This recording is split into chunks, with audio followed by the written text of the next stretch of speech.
ஏறக்குறைய ஒரு 25 ஆண்டு காலத்துக்கு மேலா என்ன ஒரு மூத்த சகோதரர் மாதிரி நினைச்சு என்னோட பழகினவர்.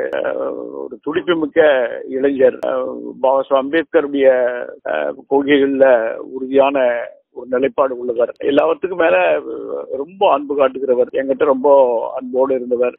சமீப காலமா தமிழகத்துல தலித் இளைஞர்களிடையே அவர் ரொம்ப அவர்களுக்கு உதவுறது, பௌத்த ஈடுபாடுகள்ல ஆழ்ந்த செயல்வாக்கம் பெற்று அதை செயல்படுத்துறது, அவரும் அவருடைய துணைவியாருமே சேர்ந்து எல்லாம் பண்ணிட்டு இருந்தாங்க. பகுஜன் சமாஜ் கட்சியுடைய தலைவராக தேர்ந்தெடுக்கப்பட்டு தமிழ்நாட்டில் பகுஜன் சமாஜ் கட்சியை தொடர்ந்து பல முறையில சட்டமன்றம் தணிக்கை போட்டிட்டு மாயாவதியுடைய நம்பிக்கைக்குரியவரா கெஞ்சி மாயாவதிக்கு அவர் இருந்தார். அப்படி இழப்புன்றது ஒடுக்கப்பட்ட மக்களுடைய கொள்கை நடைமுறைகளுக்கும் நம்முடைய இயக்க செயல்பாடுகளுக்கும் ஒரு மிகப்பெரிய இழப்பு தான்.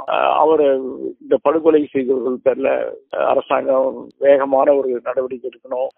கட்டாயம் அதுக்கு ஒரு நீதி கிடைக்கிற அளவுக்கு கடுமையான தண்டனைகள் விதிக்கப்பட்டதான் எங்களை போன்றவர்களுடைய எண்ணம். ஒரு நல்ல தம்பியை எழுந்துட்டுமேனு ரொம்ப வருத்தமா இருக்கு. கடைசியா அவருடைய குழந்தை ஒரு பெரிய வச்சிருந்தார், முதலாண்டு பிறந்த நாள் நிகழ்ச்சி. அந்த நிகழ்ச்சிக்கு போயிருந்தாங்க. இதுல அதற்கு பிறகு ஒரு முறை, எப்பவுமே ஒரு 3 மாதத்துக்கு 4 மாதத்துக்கு ஒரு முறை என்ன பார்த்து நலம் விசாரிச்சுட்டு போவாரு. எனக்கு உடம்பு சரியில்லைன்னு கேள்விப்பட்டு ஒரு நாள் மருத்துவமனைக்கு எல்லாம் போனேன்னு வந்து விசாரிச்சுட்டு போனாரு. அவருக்குனே உள்ள ஒரு தனித்துவ பங்களிப்பு. அதனாலதான் நிகழ்ச்சிகள்லாம் பல நிகழ்ச்சிகள் அவர் ஏற்பாடு பண்ணி நான் போயிருக்கேன். பல பொது நிகழ்ச்சிகள்ல அவரோட நான் பங்கேற்றிருக்கேன். சொல்ல போனா இன்னைக்கு மாலையில கூட ஒரு விடுதலை சிறுத்தைகள் இயக்க தோழருடைய குடும்ப திருமணம் அவரையும் என்னையும் 3 பேரையும் அந்த தம்பி அழைத்திருக்காரு. இன்னைக்கு மாலையில ஒரு திருமண வரவேற்பு. அந்த அழைப்பு காலையில எடுத்து வச்சுக்கிட்டு பார்த்துட்டு இருக்கேன். என்ன பண்றது, அதுல அந்த மாதிரி கூப்பிட்டுருக்காரு. அதுல எல்லாம் படிப்பாரு, தலித் இலக்கியங்கள், தலித் வரலாறு இதெல்லாம் படிப்பாரு. சந்தேகம் இருந்தா தெரிஞ்சுப்பாரு, என்ன மாதிரி கேட்டு தெரிஞ்சுப்பாரு. மூத்த தலைவர்களோட கேட்டு தெரிஞ்சுப்பாரு. அதுல அவரே ஒரு பெரம்பூர்ல நீண்ட நெடுங்காலத்துக்கு பிறகு ஒரு கோயில் கட்டினாரு, ஒரு பௌத்த கோயில், பௌத்த விகார் கட்டினாரு. அவர் வந்து கொஞ்சம் வந்து அவருக்கு சந்தேகம் இருந்தா பல பேர்கிட்ட அதை கேட்டு தெரிஞ்சுப்பாரு. இது வந்து நம்ம பார்வையில அம்பேத்கரி பார்வையில சரியான கேட்டு தெரிஞ்சுப்பாரு.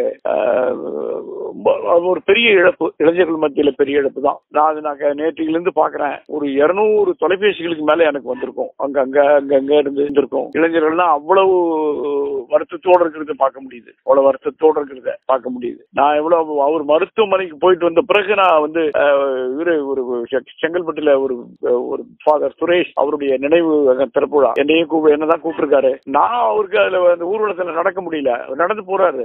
நான் அவர் அண்ணன் இருக்கட்டும், அவர் அழ முடியாது அப்படின்னு சொல்லிட்டு நடந்து 3 கிலோமீட்டர் 4 கிலோமீட்டர், என்ன வெயில், அந்த கட்டத்துல நடந்து போறாரு. நான் அவர் சத்தம் போடுறேன், வேர்த்து போய் வந்து நிக்கிறாரு. எதுக்குப்பா அப்படி நடக்கிறேன்னு. நடுவில் அவருக்கு உடம்பு சரியில்லாம போச்சு. அப்ப நான் போய் பார்த்துட்டு வந்தப்ப கூட அதுல இருந்து நீ வந்து எப்பாவது தொலைபேசியில் கேட்டா கூட நான் முதல் கேள்வி கேட்கறது, நீ ஜெண்டர் செக்அப் போனியான்னு, ரெகுலர் செக்அப் போனியா கேட்டுட்டு இருப்பேன். உடம்பு சரியாவும் அவரும் உடம்பு அதை பார்த்து அவரு ரொம்ப துடிப்பா என்னமோ அவர் ஒரு வழக்கறிஞரா இருந்து பணியாற்றி கடைசியில இவ்வளவு ஒரு குறுகிய வயதில் இப்படி ஒரு கொடூர மரணம் அவருக்கு நிகழ்ந்திருக்க கூடாது. எதுவா இருந்தாலும் இப்படிப்பட்ட ஒரு கொடூர மரணம் அது அவருக்கு நிகழ்ந்திருக்க கூடாது. ரொம்ப ரொம்ப வருத்தம். ஒடுக்கப்பட்ட மக்கள் இயக்கத்துக்கெல்லாம் பெரிய வருத்தம். அதுக்கு அவருக்கு சரியான நீதி கிடைக்கணும்.